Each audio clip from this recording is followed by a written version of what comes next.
Halo semuanya, balik lagi di channel aku.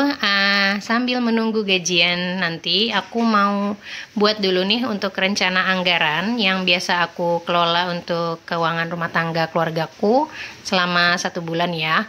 Tapi disclaimer dulu sebelumnya, video ini aku buat bukan untuk pamer ya, tapi murni caraku mengatur keuangan rumah tanggaku. Kondisinya di sini aku masih tinggal bersama dengan orang tua, jadi ada beberapa anggaran yang nanti akan aku jelaskan ya.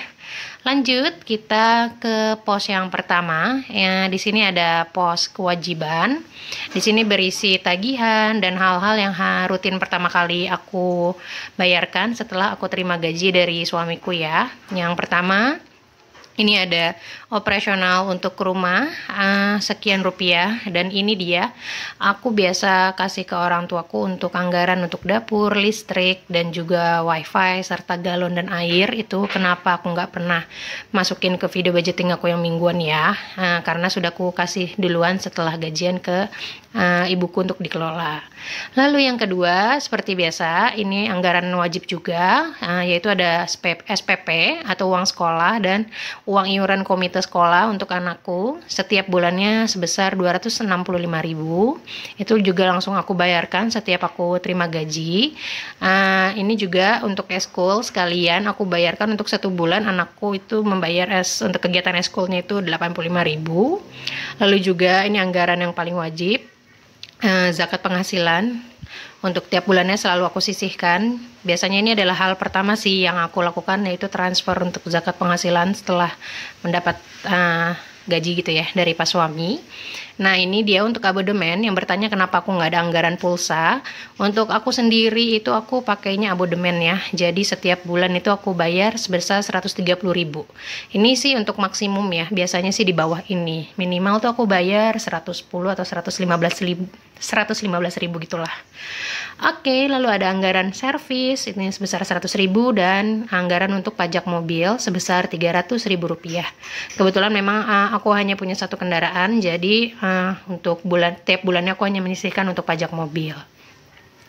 Lanjut ke pos selanjutnya, ini ada pos giving, berisi pos yang biasa aku berikan untuk orang tua dan mertua. Ini nominalnya belum bisa aku sebutkan karena sifatnya sensitif ya, dan orang tua dan mertuaku tuh mereka memiliki penghasilan sendiri, jadi biasanya sih aku berinya berupa barang atau misalkan mereka ada request apa gitu baru aku belikan gitu. Dan untuk pos sosial ini pos sedekah, lagi-lagi juga anggarannya nggak aku tulis ya karena bersifat privacy. Dan ada budget gift. Ini gift itu biasanya pos-pos untuk biasanya aku kasih hadiah ataupun segala macam, itu sebesar 50.000 aku anggarkan tiap bulannya. 50.000 ini anggaran dasar ya, nanti bisa ditambah juga dari tambahan uang mingguan gitu. Bisa juga untuk pos kondangan. Tapi kalau untuk hajatan yang udah ada jadwalnya seperti untuk keluarga, itu biasanya aku menganggarkan di awal ya gitu. Oke, lanjut ke pos fun dulu ya. Untuk pos hiburan ada 3 kategori. Di sini ada hiburan sebesar 300.000. Ini kalau kita mau jalan-jalan atau berguna untuk ya senang-senang gitu deh. Lalu ada pos jajan, ini pos baru ya, 100.000. Biasanya aku anggarkan untuk pos jajan. Lalu yang terakhir ada pos Netflix sebesar 186.000. Ini aku patungan dengan adik-adik aku ya gitu. Jadi nanti sisa uang untuk Netflix biasanya surplus jadi anggaran tambahan aku gitu. Lanjut, ini dia ke pos yang tidak kalah penting, saving. Saving juga aku bagi ya ke beberapa kategori untuk bulan ini. Melihat keadaan aku kemarin-kemarin, ini ada beberapa anggaran aku rombak ya. Jadi aku memisahkan dana jaga-jaga atau dana darurat sebagai 2 kategori, yaitu ada dana darurat yang boleh dipakai. Ini aku alokasikan tiap bulan, yang tidak boleh dipakai itu 1 bulan sekali aku anggarkan 100.000. Lalu tabungan pendidikan 400.000, lalu anggaran kesehatan sebesar 100.000 untuk vitamin dan masker. Lalu nah ini dia yang aku bilang kategorinya aku ubah, ada dana ekstra jaga-jaga atau dana darurat, tapi yang boleh aku ambil itu sebesar 200.000. Kenapa begitu? Karena kemarin-kemarin aku berpikir aku bikin satu tabungan dana darurat, ternyata itu nanti kepake juga, jadi ada 2 pos tabungan gitu deh sekarang yang aku pisahkan, yang mana yang boleh dipakai, yang mana yang tidak gitu.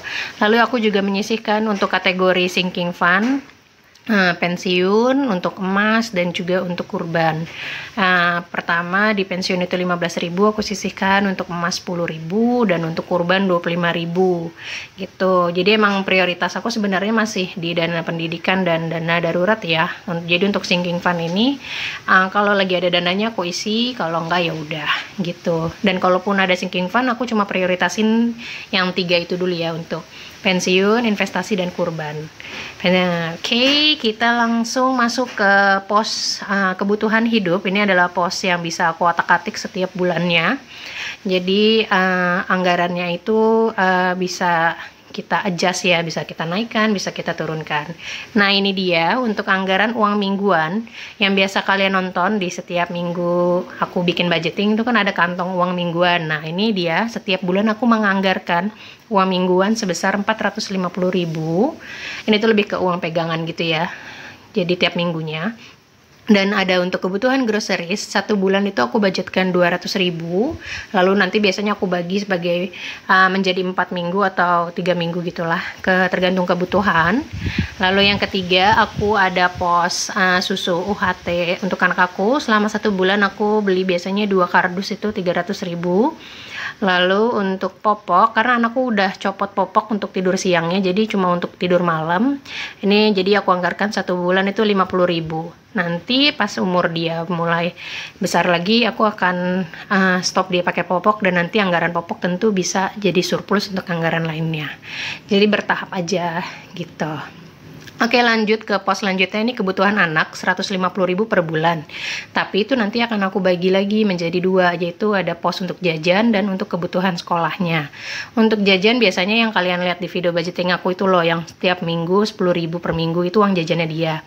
Lalu sisanya itu untuk kebutuhan sekolah, yaitu untuk aku belikan kebutuhan makan untuk bekalnya dia, atau misalkan nanti dia ada pengeluaran-pengeluaran untuk sekolah. Lalu juga ada pos untuk kebutuhan istri, yaitu untuk jajan aku atau pegangan aku selama 1 bulan, yaitu aku anggarkan 200.000.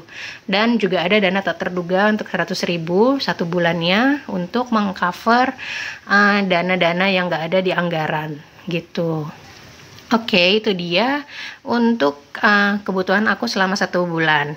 Nah, ini dia ada yang baru, yaitu untuk anggaran Pak suami ya, nanti akan aku rinci. Nah, ini dia highlightnya untuk 1 bulan pengeluaran aku, untuk pos-posnya. Jangan disamaratakan ya, karena kan memang untuk pendapatan keluarga orang tuh beda-beda, dan kebutuhannya juga beda-beda.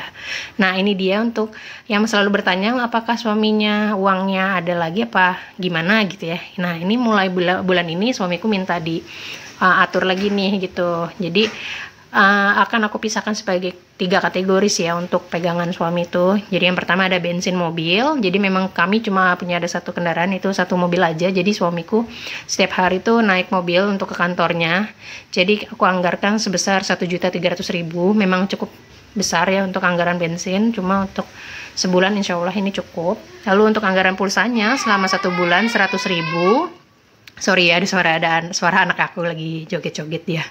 Dan terakhir untuk uang sakunya sekian rupiah. Ini dia diminta untuk dirahasiakan, tapi tiap minggu nanti akan aku bagi jadi 5 minggu dari si uang sakunya Pak suami itu.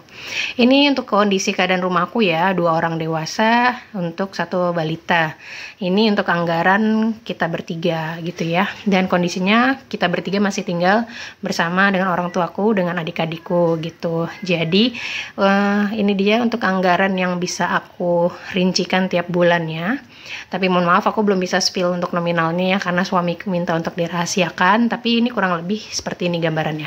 Oke, jangan lupa like, comment, dan subscribe. Sampai jumpa di video selanjutnya. Bye-bye.